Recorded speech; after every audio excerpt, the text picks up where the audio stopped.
आज सुबह से खबरों के बाजार में कई खबर जो है वो सामने आ रही है।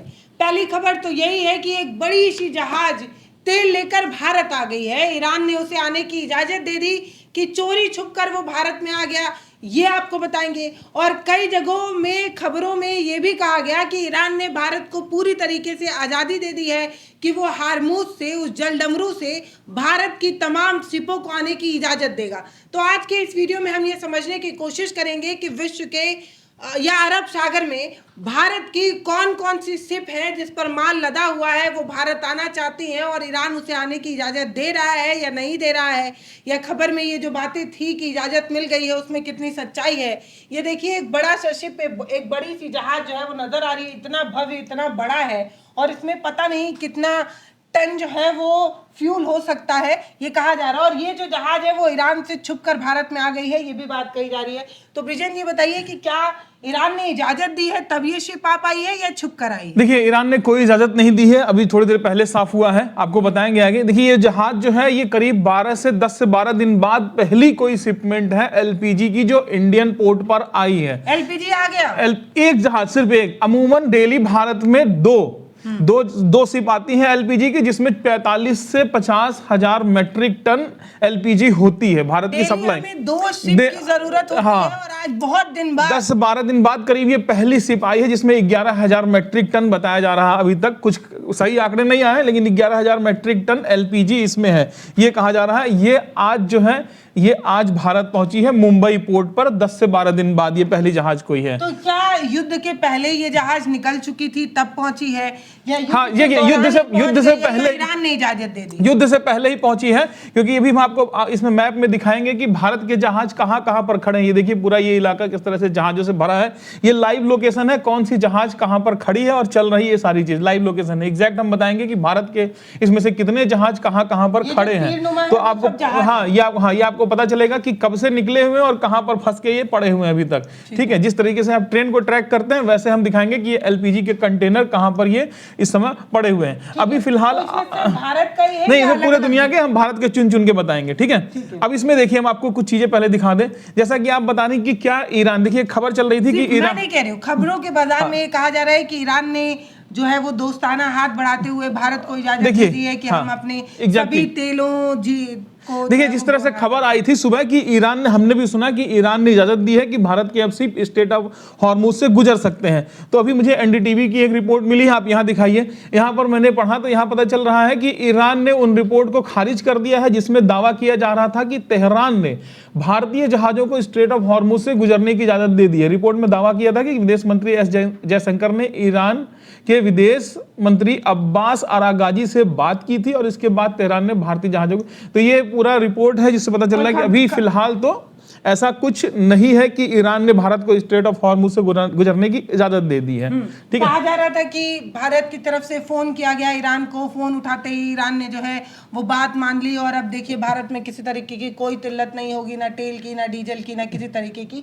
अब आप समझिए कि जब हमें डेली 2 शिप की जरूरत होती थी, 10-12 दिन बाद एक शिप आई है। इससे बात तो समझ आ रही है कि भारत में अभी देखिए, अभी जो इस्तेमाल हो रहा है भारत में, जो भी एलपीजी मिल रही है, वो जो हमारे पास रिजर्व रहता था उसको इस्तेमाल किया जा रहा है ना।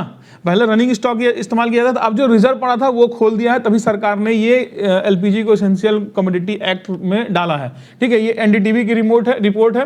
आपको हम दिखा दें कि भारत के कितने जहाज कहां फंसे हैं। अगर मैं जूम करके दिखाऊं, सकते हैं कि उस जहाज में एलपीजी है कि डीजल। ये सारी जो जहाजें हैं ये एलपीजी के। देखिए, भारत के एलपीजी की शिपमेंट में अभी देखिए स्ट्रेट ऑफ हॉर्मुज में एग्जैक्ट यहाँ पर 4 शिप फंसी हुई हैं। एग्जैक्ट यहाँ पर 4 शिप हैं जिसमें 101 भारत के क्रू मेंबर हैं। ठीक है, इसके बाद आपकी फारस की खाड़ी, मतलब ये स्ट्रेट ऑफ हॉर्मुज से भी पीछे हैं, यहाँ तक पहुंचे भी नहीं है और यहाँ पर ये फंस के 24 शिप रह गई हैं। ठीक है, टोटल 28 शिप जो है ये बताई जा रही है कि स्ट्रेट ऑफ हॉर्मुज और उसके पहले पड़ी है, जिसमें 677 क्रू मेंबर इसमें है और टोटल 708 जो है क्रू मेंबर इन जहाजों पर जब से युद्ध शुरू हुआ है तब से फंसे हुए हैं।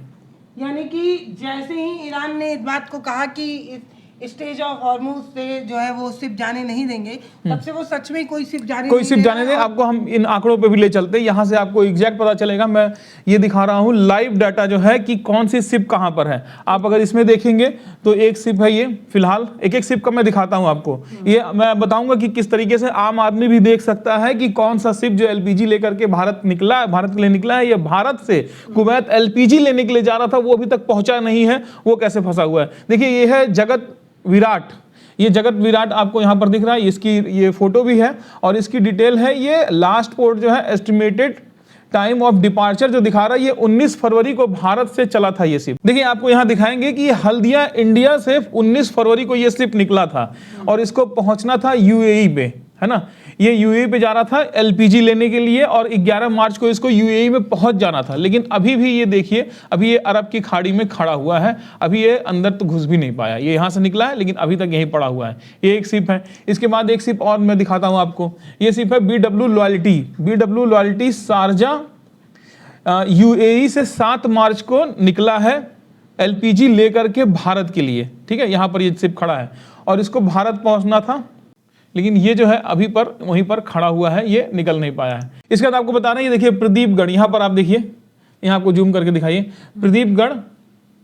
प्रदीपगढ़ पोर्ट से निकला था ये 7 मार्च को और इसको कतर जाना था, किस लिए, एलपीजी लेने के लिए। लेकिन अभी भी कहां पर है, ये रास्ते में अभी पड़ा है। प्रदीपगढ़ इधर हमारा उड़ीसा का है, तो यहां से घूम करके यहां पहुंचा और इसके बाद यहीं पर जाकर के ये शिप फंस गया और ये 18 मार्च को कतर में पहुंचने वाला था, लेकिन अभी तक तो यहीं पर पड़ा हुआ है। इसके बाद और भी शिप, तो आप इन आंकड़ों से देखेंगे किस तरह से शिप कब का निकले हुए हैं। फरवरी में निकले हुए शिप जो है अभी पहुंच ही नहीं पाए हैं। ये भी शिप देखिए BW ओक, ये भी मुंद्रा पोर्ट से निकला है 4 मार्च को और इसको पहुंचना था, जाना था वहीं पर गल्फ में 10 मार्च को पहुंचना था, लेकिन अभी ये अरब की खाड़ी में ही खड़ा है, आगे बढ़ नहीं पाया है। तो मतलब जो जहाज में बता रहा हूं कि जो जहाज युद्ध शुरू होने से पहले भी निकले थे भारत से एलपीजी लेने के लिए, वो अभी तक पहुंचे भी नहीं है, अरब की खाड़ी में ही खड़े हैं। इसके बाद आप देखिए, ये इंडिया से निकला हुआ है 10 मार्च को, अभी भी ये खड़ा हुआ है, इसको जाना था यूएई खलीफा में, ठीक है। लेकिन ये अभी भी यहाँ पर पहुंच के खड़ा हुआ है पोर्ट के जस्ट थोड़ा सा पहले, भी पोर्ट पे पहुंचा नहीं है, ठीक है। इसके बाद आप यहाँ देखिए इंडिया की ये शिप है। इसके बाद एक शिप देखिए फारस की खाड़ी में खड़ी है। इसके बाद ये देखिए आपकी 10 मार्च को इंडिया से निकली है, लेकिन अभी डेस्टिनेशन पे पहुंची नहीं है। ऐसे ही आप शिप के सारे शिप के डाटा आप यहाँ पर देख सकते हैं कि किस तरीके से ये इंडिया से निकल करके अभी तक पहुंच नहीं पाए हैं या पहुंच गए हैं। जैसे इस शिप को देखिए, ये स्ट्रेट ऑफ हॉर्मूज में फंसा हुआ है, इसको कांडला आना था 6 मार्च को, लेकिन अभी तक इसका estimated time of arrival India में था कांडला में गुजरात में 6 मार्च को पहुंचना था, लेकिन अभी भी ये शिप कहाँ पर है, ये बंदर अब्बास के पास में खड़ा हुआ है।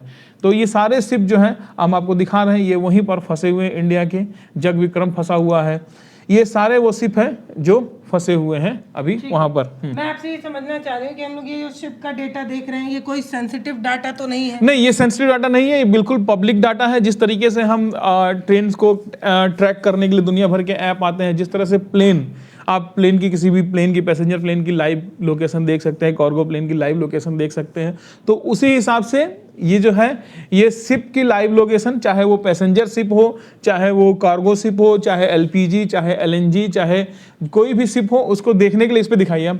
आप उसको आप देखने के लिए इसको यूज़ कर सकते हैं vesselfinder.com, और एक वेबसाइट है marinetraffic.com, जिसमें आपको लाइव ये है जो शिप जो है यहाँ पर नजर आएगी, कौन सी शिप कहाँ पूरी दुनिया में खड़ी है। आप ज़्यादा जूम करेंगे तो शिप की मूवमेंट भी आपको चलती हुई दिख जाएगी। एक्चुअली शिप जो है जब चलता है तो इन पोर्टल्स पे अपनी जीपीएस के डाटा शेयर करता है, जिससे ट्रैक हो पाता है। लेकिन अभी देखिए बहुत से शिप जो है, बहुत से शिप अपनी जो लोकेशन है उसको भी बंद करके समुद्र में खड़े हैं, तो उन शिप का इस पर डाटा नहीं होगा। तो ये सारी चीजें हैं। अभी जो आप दिखा रहे थे, अभी ये जो डॉट डॉट बन कर हाँ, ये एक शिप का है, ठीक है। हाँ। अभी जो आप दिखा रहे थे कि हारमूज पे एक भारतीय शिप जो है वो खड़ा है। हाँ, बहुत सारे खड़े हैं हारमूज पे। हाँ, तो ये सेंसिटिव हो सकता है? नहीं, ये बिल्कुल सेंसिटिव नहीं है, क्योंकि ये तो अपनी शिप की लोकेशन खुद दे रहे हैं ना। ठीक है। हाँ, तो ये कोई सेंसिटिव डाटा नहीं है। ईरान को पता चल जाएगा कि भारत का नहीं पर खड़ा है तो बम देखिए ईरान ने क्या बोला है कि जो शिप यहाँ से पेट्रोलियम और ले जाने की कोशिश करेगा उसको हम मार के गिरा देंगे, है ना। जो वहां खड़ा रहेगा उसको वो कुछ नहीं करेगा। और ईरान ने देखिए कल की एक खबर है, इसको जाहिर भी कर दिया, है ना। ये मयूरी नारी, ये थाई शिप थी जो इंडिया आ रही थी, कार्गो शिप थी, हालांकि फिलहाल खाली थी, लेकिन इसमें 23 नाविक थे।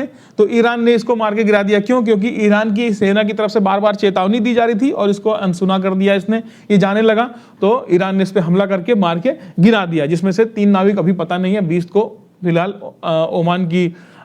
ओमान ने रेस्क्यू किया है। ठीक है, तो एक तरफ अमेरिका ये कहने की कोशिश कर रहा है कि हम जो है वो ईरान को पूरी तरीके से अभी देखिए आज सुबह की एक विजुअल आपको दिखाते हैं, विजुअल इसको जूम करके दिखाते हैं। आज सुबह की बात है जब ट्रंप घोषणा कर रहे थे कि हमने ईरान पर जीत हासिल कर ली, हमने ये कर दिया, ईरान पे जीत गए हैं।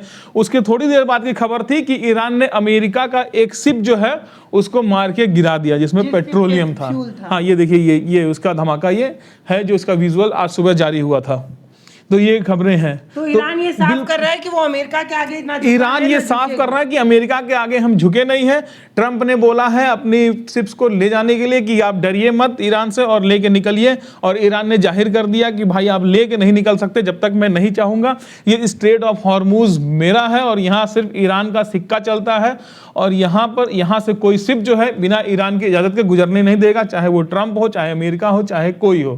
तो ये बात है। चाचा को ये लगता था कि ईरान को वो छोटा बच्चा समझते थे, लेकिन ना तो उन्होंने ईरान की ताकत को भाप पाया, ना वो ये कभी सोच ही पाए कि वो हार्मूज को बंद करके पूरे विश्व पर कंट्रोल पा सकता है। पूरे विश्व पर तो उन्होंने ईरान की ताकत को कम मान लिया, लेकिन ईरान अपनी ताकत को बार बार ईरान के पास एक ट्रिप का इक्का था, तो यही लगता है, और इसने उस ट्रिप को इक्के को चल दिया है, जिसने पूरे दुनिया में हाहाकार मचा दिया है। और इसकी जैसे ट्रंप भी बहुत ज्यादा दबाव में है ना।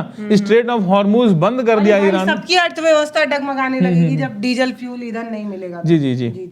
तो पल्लवी, अभी की खबर फिलहाल यही है कि देखिए ये इराक है, ये कुवैत है, ये कतर है, ये यूएई है, और यहीं से ही हमारी सारी शिपमेंट एलपीजी की यहाँ से भारत आती थी। इसका फायदा ये था कि ये सबसे छोटा, सबसे करीबी है, इसलिए हम यहाँ से लेते थे ताकि हमको कोई स्टॉक ना करना पड़े, रनिंग में हम यहाँ से लेते रहते। तो फिलहाल जो है यहाँ से ये रास्ता देखिए, यहाँ समुद्र जा करके बंद हो जाता है, तो जो शिपमेंट जाती है वो यहाँ रह गई है। और यहाँ आपको दिखाएंगे फारस की खाड़ी में 24 शिप 677 क्रू के साथ यहाँ पर पड़ी हुई है, और ये हिल नहीं पा रहे हैं। इसके बाद 4 शिप जो है स्ट्रेट ऑफ हॉर्मूज पे पड़े हुए हैं। अब देखिए, अभी तक फिलहाल जो है, अभी तक तो कुछ नहीं बताया गया कि कब तक ये शिप निकले। बाकी अभी बात चल रही है नॉर्वे और अमेरिका से कि कब तक वहां से आती है। फिलहाल वहां से आने में समय लगने वाला है बहुत ज्यादा, और अभी युद्ध विराम की भी कोई स्थिति दिख नहीं रही है। लगातार युद्ध के अलग अलग जो है वो निर्णय और तो फैसले अमेरिका से अगर आप जानना चाहते थे कि अमेरिका से अगर हम शिपमेंट लेते हैं, अमेरिका से अगर हम एलपीजी खरीदते हैं तो कितने टाइम में भारत पहुंचेगा और कब तक आपके घर में पहुंचेगा, तो इसका एक वीडियो भी है डेडिकेटेड, आप एंड स्क्रीन पे जाकर के इसको देख सकते हैं। ठीक है, फिलहाल देश में गैस की क्या हालात है उस पर हम लगातार खबरें कर रहे हैं, ग्राउंड पर भी कर रहे हैं, फील्ड से भी कर रहे हैं, सोशल मीडिया पर क्या चल रहा है वो सब कुछ आपको दिखा रहे हैं, क्योंकि ये हमारे प्लेट, हमारी किचन से जुड़ा ये मसला है, हमारे पेट से जुड़ा ये मसला है, इसलिए हम लगातार इस पर खबर कर रहे हैं। आपको हमारी खबर कैसी लग रही है ये आप हमें कमेंट सेक्शन में लिखकर बताते रहिएगा। धन्यवाद।